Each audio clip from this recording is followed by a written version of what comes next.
Unit cell, एकक कोशिका या इकाई सेल।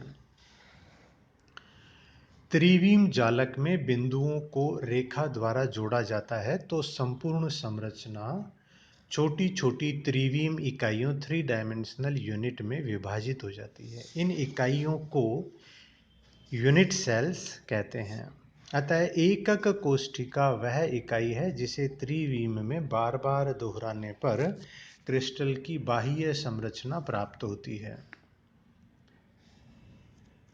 मोटी रेखाओं द्वारा क्रिस्टल में एकक कोशिका दर्शाई गई है।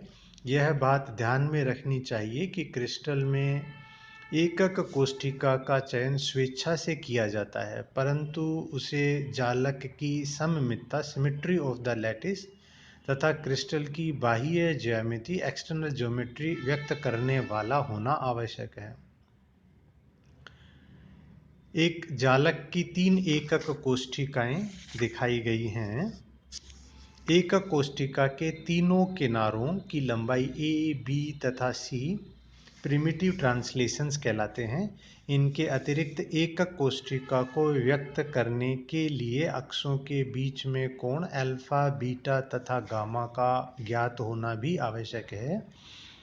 एकक कोशिका की विमाएं डायमेंशंस ज्ञात होने पर क्रिस्टल का सैद्धांतिक घनत्व थ्योरेटिकल डेंसिटी इस सूत्र द्वारा ज्ञात की जा सकती है।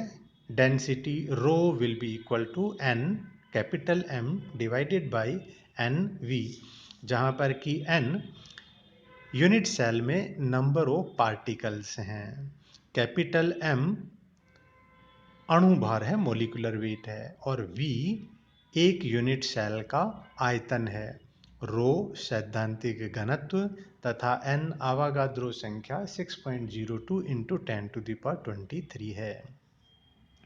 एक कोशिका का आयतन उसके किनारे कोर द्वारा ज्ञात किया जाता है। यदि एकक कोशिका का किनारा a है तो आयतन V is equal to a cube.